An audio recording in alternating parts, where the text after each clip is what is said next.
ये क्वेश्चन है two electric dipoles A and B with respective dipole moments D A equals to -4qa I cap and D B equal to -2qa I cap are placed on the X axis with separation R as shown in the figure. तो इसमें -I cap का मतलब ये है कि इनका जो dipole moment की डायरेक्शन है वो डाइपोल मोमेंट की डायरेक्शन है towards negative x axis. Separation दोनों डाइपोल के बीच में कितना है, r के बराबर है।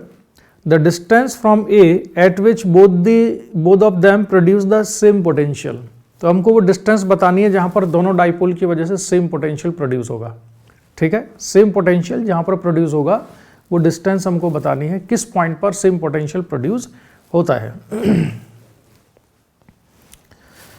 तो इसमें एक चीज देखो, क्वेश्चन का सोल्यूशन तो बहुत ही सिंपल है और बहुत ही कॉम्प्लिकेटेड भी हो सकता है। सबसे पहले तो आपको याद होना चाहिए कि डाइपोल की वजह से पोटेंशियल का फॉर्मूला क्या होता है। तो डाइपोल की वजह से पोटेंशियल का फॉर्मूला होता है V equals to KP upon R square. अगर हम डाइपोल से R डिस्टेंस पर पोटेंशियल निकाल रहे हैं तो KP अपॉन R स्क्वायर। लेकिन ये किस केस में होता है कि ये पोटेंशियल उस पॉइंट पर होता है अगर पॉइंट एक्सियल पोजीशन पर हो। ठीक है, अगर डाइपोल की एक्सिस पर पॉइंट नहीं है तो जनरल पॉइंट पर पोटेंशियल निकालने का फॉर्मूला क्या होता है? जनरल पॉइंट पर पोटेंशियल निकालने का फॉर्मूला होता है V equals to K into P cos theta upon R square, जिसमें थीटा क्या है? थीटा ये है कि अगर मान लो ये है डाइपोल जिसका डाइपोल मोमेंट है P के बराबर और मुझे जिस पॉइंट पर पोटेंशियल निकालना है वो है पॉइंट A, और पॉइंट A को ज्वाइन करने वाली लाइन डाइपोल के साथ कितना एंगल बनाती है? थीटा, और डिस्टेंस कितनी है? R। ठीक है, इसको आप पोजीशन वेक्टर भी कह सकते हो या डिस्टेंस भी कह सकते हो। ठीक है, मैं उस डिटेल में नहीं जाऊंगा because we are just discussing doubt. तो इसको हम लिखते हैं V equal to KP cos theta upon R square. ठीक है, अब यहाँ पर एक चीज़ ध्यान दो कि ये डाइपोल की एक्सिस है और इस फॉर्मूले में जो एंगल का मेजरमेंट हुआ है वो एंगल का मेजरमेंट कहाँ से हुआ है? डाइपोल मोमेंट की डायरेक्शन के साथ में। तो आप जैसे जैसे इसको डाइपोल की डायरेक्शन को मेजर करते जाएंगे थीटा इंक्रीज होता जाएगा और थीटा इंक्रीज होगा और एक स्टेट ऐसे भी आएगी किसी पर्टिकुलर एंगल पर थीटा कॉस थीटा की वैल्यू नेगेटिव भी होगी। वो कब होगी? जब थीटा की वैल्यू 90 डिग्री से ज़्यादा हो जाती है। यानी कि यहाँ पर अगर मैं कोई पॉइंट ले लेता हूँ B, तो इस एंगल की जो वैल्यू है alpha, this alpha is more than 90 degree. तो यहाँ पर कॉस अल्फ़ा नेगेटिव होगा, यानी कि पोटेंशियल मिलेगा इसमें इस पॉइंट B पर नेगेटिव। ठीक है, तो ये छोटी सी इंफॉर्मेशन है, छोटा सा बेसिक फार्मूला और कॉन्सेप्ट है जो कि हमको इस क्वेश्चन को सॉल्व करने से पहले ऑलरेडी पता होना चाहिए। और आप सभी लोग 12th का सिलेबस भी कंप्लीट कर चुके हो, इसलिए मुझे भरोसा है कि आपको मालूम होगा। अब हम इस क्वेश्चन पर आते हैं। तो इस क्वेश्चन को सॉल्व करने के लिए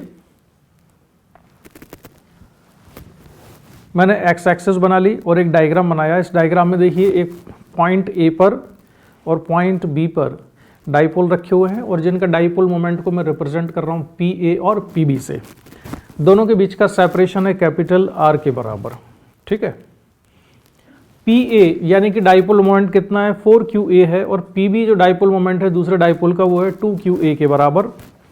ठीक है, अच्छा अब हम मुझे ये पता करना है कि डाइपोल, दोनों डाइपोल की वजह से जो पोटेंशियल होना चाहिए वो कैसा होना चाहिए? सेम होना चाहिए। तो सेम पोटेंशियल वाला पॉइंट पता करने के लिए एक कॉमन सेंस है कि PA की वैल्यू ज़्यादा है या modulus of PA is more as compare to PB।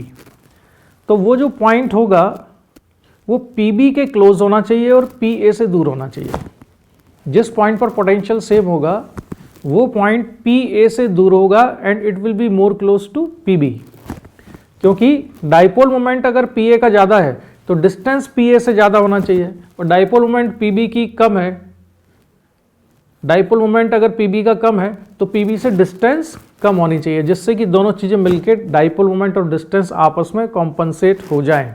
ठीक है, तो मैं मान लेता हूं कि डाइपोल A से x डिस्टेंस पर पॉइंट C पर दोनों का पोटेंशियल सेम है और यहाँ पर डिस्टेंस कितनी है? इस पॉइंट C की डाइपोल A से डिस्टेंस कितनी है? x के बराबर है। तो A पॉइंट पर C पॉइंट पर डाइपोल A की वजह से पोटेंशियल कितना होगा? इक्वेशन नंबर 1 से हम दिखा रहे हैं। सी पॉइंट पर डाइपोल बी की वजह से पोटेंशियल कितना होगा, ये लिखा हुआ इक्वेशन नंबर 2 में। लेकिन इसमें नेगेटिव साइन क्यों आ रहा है? नेगेटिव साइन इसलिए आ रहा है, ये नेगेटिव साइन हो सकता है क्वेश्चन सॉल्व हो जाए बगैर इसके, लेकिन आपको कॉन्सेप्चुअली स्ट्रांग होना चाहिए कि अगर मैंने ये डाइपोल मोमेंट लिया है पी ए और जो पॉइंट मैं यहाँ पर ले रहा हूँ सी, तो जो पॉइंट मैं लूँगा एक्स डिस्टेंस पर, इसका अगर मैं ये एंगल देखूँ तो ये एंगल कितना होगा 180 डिग्री। तो जो फॉर्मूला है डाइपोल मोमेंट का के पी कॉस थीटा, तो थीटा होगा 180 degree upon x square. Cos 180 -1 होता है, तो इसलिए दोनों डाइपोल की वजह से एक्स डिस्टेंस पर पोटेंशियल कैसा आएगा, नेगेटिव आएगा, ये ध्यान रखना। तो इससे VCA इक्वल टू VCB ये अकॉर्डिंग टू गिवन कंडीशन है। इन दोनों इक्वेशन को अगर हम सॉल्व कर दें तो सॉल्व करने के बाद x की वैल्यू आती है √2r अपॉन √2 - 1 के बराबर। तो इसका आंसर कौन सा हुआ, 4। ठीक, आ जाओ दूसरे डाउट पर। क्वेश्चन है the meter bridge shown in the balance position with P upon Q equal to L1 upon L2। If we now interchange the position of galvanometer and cell, will the bridge work? If yes, what will be the balance condition? तो देखो भाई, ये बड़ा ही simple, बहुत ही common question है और हमको ये पता होना चाहिए कि ऑलरेडी पता होना चाहिए हमको कि अगर हम मीटर ब्रिज में या व्हीटस्टोन ब्रिज में डायगोनल के अलॉन्ग बैटरी और गैल्वेनोमीटर की पोजीशन को इंटरचेंज कर देते हैं तो भी व्हीटस्टोन ब्रिज बैलेंस्ड रहता है। तो ये मीटर ब्रिज उसी प्रिंसिपल पे काम करता है, इसलिए ये भी बैलेंस्ड ही रहेगा। अब सवाल उठता है कि जो रेशियो है P upon Q equal to L1/L2 होगा या P upon Q equal to L2 minus L1 upon L2 plus L1 होगा। इसको चेक करने के लिए जस्ट मैं एक डायग्राम दिखा देता हूँ। इनिशियल कंडीशन में जो डायग्राम है वो ये है, इनिशियल कंडीशन का डायग्राम ये है। जो मीटर ब्रिज आपको दिख रहा है इसको आप व्हीटस्टोन ब्रिज जैसे ये हमें देखने की आदत होती है उसमें इस तरह से कन्वर्ट कर सकते हो। तो ये हमने कन्वर्ट कर लिया, ठीक है। लैम्डा L1 का मतलब यही है कि resistance per unit length wire का अगर मैं लैम्डा ले लूँ, सो lambda L1 is the resistance of that side, और दूसरी साइड की रेजिस्टेंस कितना हो जाएगा, लैम्डा L2 के बराबर। ये फर्स्ट केस है। अगर फर्स्ट वाले केस में बैलेंस कंडीशन लिखनी हो तो हम क्या कैसे लिखते हैं बैलेंस कंडीशन? बैलेंस कंडीशन लिखते हैं भाई कि गैल्वेनोमीटर के लेफ्ट साइड में, याद रखने का सिंपल सा तरीका बता रहा हूँ कि गैल्वेनोमीटर के लेफ्ट साइड में रेजिस्टेंस P का, ठीक है, resistance P upon lambda L1, ये रेशियो इक्वल टू गैल्वेनोमीटर के राइट साइड में जो दोनों रेजिस्टेंसेज हैं उनका ratio Q upon lambda L2 के बराबर। तो ये आ जाएगा P upon Q equals to L1 upon L2। ये इनिशियल कंडीशन है जिसमें कि व्हीटस्टोन ब्रिज बैलेंस कंडीशन में होगा या वर्क करेगा, ठीक है। दूसरा केस, अगर मैंने बैटरी और गैल्वेनोमीटर को इंटरचेंज कर दिया तो क्या होगा, ये डायग्राम देखिए। इस डायग्राम में मैंने बैटरी और गैल्वेनोमीटर की पोजीशन को इंटरचेंज कर दिया है, ठीक है। जहां गैल्वेनोमीटर था वहां बैटरी लगा दिया, लेकिन टर्मिनल ध्यान रखना, बैटरी के टर्मिनल पॉजिटिव और नेगेटिव जिन पॉइंट्स पर इनिशियली कनेक्टेड थे बाद में भी वो उन्हीं पॉइंट्स पर कनेक्टेड रहना चाहिए, तो मैंने उन्हीं पॉइंट्स पर उनको कनेक्ट करके रखा हुआ है। लेकिन अब जब ये जो डायग्राम है इसका शेप चेंज हो गया, ठीक है, तो हमें ऐसा देखने की आदत नहीं है। जब हम रेशियो निकालते हैं P upon Q equal to R upon S, तो हम देखते ही हैं कि बीच में गैल्वेनोमीटर लगा होता है, उसके लेफ्ट साइड वाले दो रेजिस्टेंस का रेशियो और राइट साइड वाले दोनों रेजिस्टेंस का रेशियो लेते हैं और उनको हम इक्वल कर देते हैं। तो इसलिए मैं डायग्राम को थोड़ा घुमा देता हूँ।